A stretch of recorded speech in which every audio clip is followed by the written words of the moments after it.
एक आग और ज्ञान का एक पूरा युग खत्म। 5वीं शताब्दी ईस्वी में गुप्त शासक कुमारगुप्त प्रथम ने नालंदा विश्वविद्यालय की स्थापना की। यह केवल भारत का नहीं, दुनिया का पहला आवासीय विश्वविद्यालय और था। यहां 10,000 से अधिक छात्र और लगभग 2,000 शिक्षक स्वयं रहते थे। लेकिन सवाल यह है, नालंदा को ही क्यों जलाया गया? नालंदा सिर्फ एक विश्वविद्यालय नहीं था, यह भारत की तर्क, विज्ञान और दर्शन की शक्ति आग था।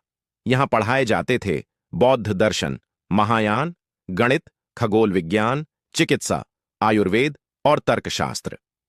7वीं शताब्दी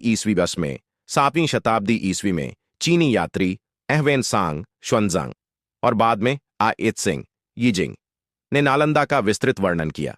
नालंदा का पुस्तकालय 3 भागों में विभाजित था: रत्नसागर, रत्नोदधि और रत्नरंजन। अब आता है विनाश का दौर। 1193 ईस्वी में तुर्क आक्रमणकारी बख्तियार खिलजी बिहार पर आक्रमण किया।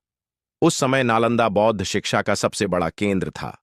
आक्रमणकारियों के लिए नालंदा की तलवार नहीं, उसका ज्ञान सबसे बड़ा खतरा था। खिलजी की सेना ने भिक्षुओं को साधु समझा और ग्रंथों को साधारण पुस्तकें। जब आग लगाई गई तो सिर्फ इमारतें नहीं जलीं, हजारों पांडुलिपियां नष्ट हो गईं। इतिहासकारों के अनुसार नालंदा का पुस्तकालय कई सप्ताह से लेकर महीनों तक जलता रहा। इस विनाश के बाद भारत की राजकीय शिक्षा प्रणाली टूट गई।